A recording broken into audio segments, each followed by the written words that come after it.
Hércules se encontraba descansando en las orillas del lago Estínfalo, aún exhausto por su reciente batalla contra las aves de bronce. La calma que anhelaba se vio interrumpida por la llegada de un mensajero enviado por el cobarde Euristeo. El soberano de Micenas, celoso de la fama y los poderes de Hércules, había ideado una nueva prueba para humillar al héroe, o quizá deshacerse de él. El mensajero transmitió el siguiente encargo: Euristeo, rey de Micenas, te ordena traer ante él, vivo y sano, al feroz toro de Creta. Esta bestia, engendrada por el dios Poseidón, aterroriza la isla con su gran fuerza y furia indomable. Debes capturarlo y conducirlo hasta aquí, sin causarle daño alguno. Hércules sabía que Euristeo buscaba cualquier excusa para poner en peligro su vida, pero aún así aceptó la nueva misión y comenzó a prepararse para su viaje a Creta. Según un relato del antiguo mitógrafo argivo Acusilao, se decía que se trataba del toro que había llevado a Europa hasta Creta. Cuenta la historia que Minos, rey de Creta, hizo un juramento a Poseidón, dios del mar. Sacrificaría lo primero que emergiera del océano en honor al dios. Pero al ver aparecer un toro, blanco como la nieve y de fuerza impresionante, se quedó sin aliento. Era el animal más bello que había visto. La promesa que había hecho le pesó de inmediato. Minos pensó en sus rebaños y en cómo ese toro podría mejorar la calidad de sus animales si lo conservaba. No pudo resistir la tentación. En lugar de sacrificar al toro que Poseidón le había enviado, ofreció uno de sus toros comunes, confiando en que el dios no notaría la diferencia. Pero Poseidón, ofendido por el engaño, decidió castigar a Minos de manera cruel. Hizo que Pasífae, la esposa del rey, se enamorara del toro de forma insana y desesperada. Bajo el hechizo del dios, Pasífae buscó unirse al animal, lo que resultó en el nacimiento del Minotauro, una criatura con cuerpo humano y cabeza de toro que trajo vergüenza y horror al reino. Poseidón no se detuvo allí.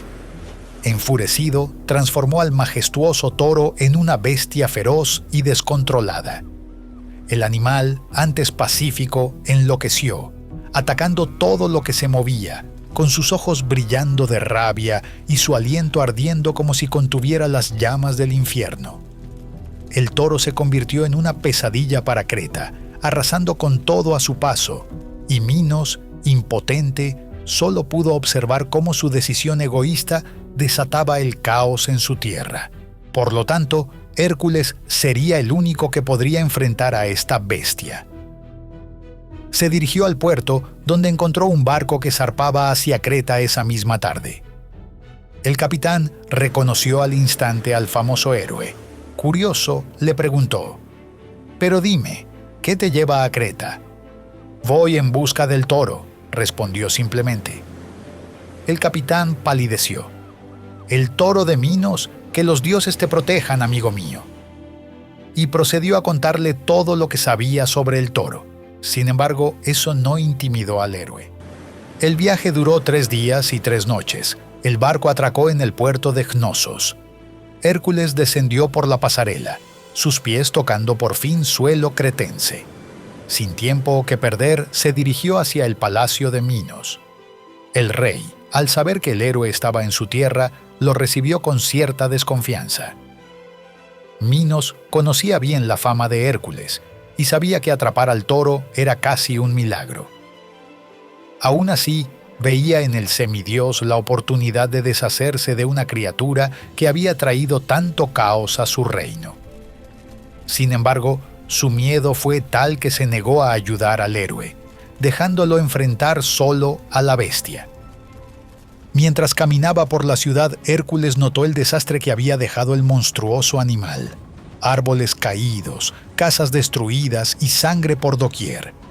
El caos reinaba, y lo más extraño era que no había nadie alrededor. Al avanzar unos pasos, vio huellas frescas en el barro. De repente, escuchó un fuerte bramido. Allí, a unos 100 pasos, estaba el toro de Creta, listo para atacar. Era más grande de lo que Hércules esperaba. Su pelaje blanco brillaba bajo la luz del sol poniente, y sus ojos, rojos como brasas, centelleaban. Los cuernos largos y afilados parecían capaces de atravesar cualquier cosa. Hércules respiró hondo, sintiendo un nudo en el estómago. Aunque no era la primera vez que enfrentaba a una bestia, cada pelea era distinta, con sus propios peligros. El toro pateó la tierra, bajando la cabeza. Hércules sabía lo que venía. Se plantó firme, doblando las rodillas, listo para el ataque. Cuando el toro estaba a punto de embestirlo, Hércules saltó a un lado. Sintió el roce del cuerno en su brazo, un dolor que le hizo apretar los dientes. Pero estaba vivo, y eso era lo que importaba. El toro pasó de largo, sus pezuñas levantando chorros de arena y tierra.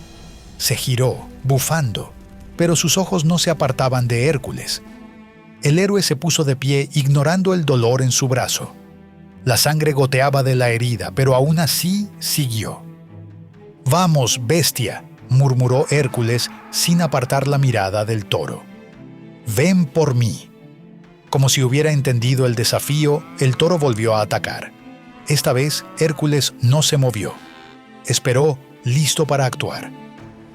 Cuando el toro estaba a punto de alcanzarlo, se lanzó hacia adelante, agarrando los cuernos con ambas manos. El impacto fue brutal. Hércules sintió cómo sus pies se hundían en la arena, cómo sus brazos se estiraban al límite. El toro sacudía la cabeza tratando de liberarse, pero Hércules no soltaba. Sus manos dolían, los cuernos le cortaban la piel, pero seguía aferrado. La lucha continuó durante lo que pareció una eternidad. Rápidamente, el brillante héroe tiró y torció el cuello del toro, forzándolo a irse de lado. En ese instante, logró subir al lomo del animal, convirtiéndose en su jinete. Tras horas de lucha incansable, el toro, furioso y descontrolado, saltaba y se sacudía con toda su fuerza, tratando de deshacerse de Hércules, que se aferraba con tenacidad a sus cuernos.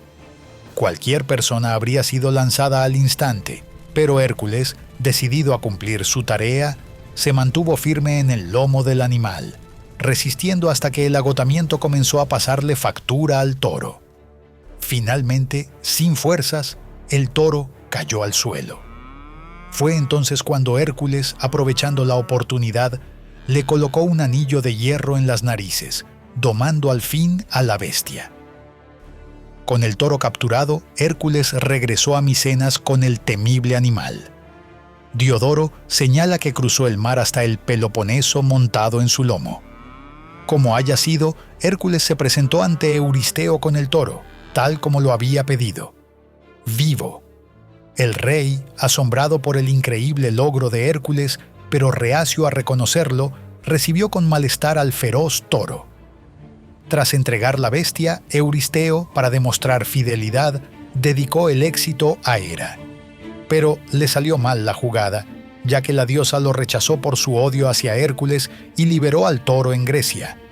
Así, el animal fue llevado primero a Esparta, luego a Arcadia y después a Maratón, en Ática. Finalmente, Teseo lo llevó a Atenas y lo sacrificó en honor a Atenea, poniendo fin al terror que la bestia había desatado. Con un logro más culminado, Hércules se encontraba a la espera de su siguiente trabajo. Euristeo había planeado una nueva misión. Un desafío aún más peligroso que los anteriores esperaba al héroe, listo para medir su valor y fortaleza. ¿Qué le depararía a Hércules en esta ocasión? ¿Podría el semidios enfrentar lo que se avecinaba y seguir adelante en su camino?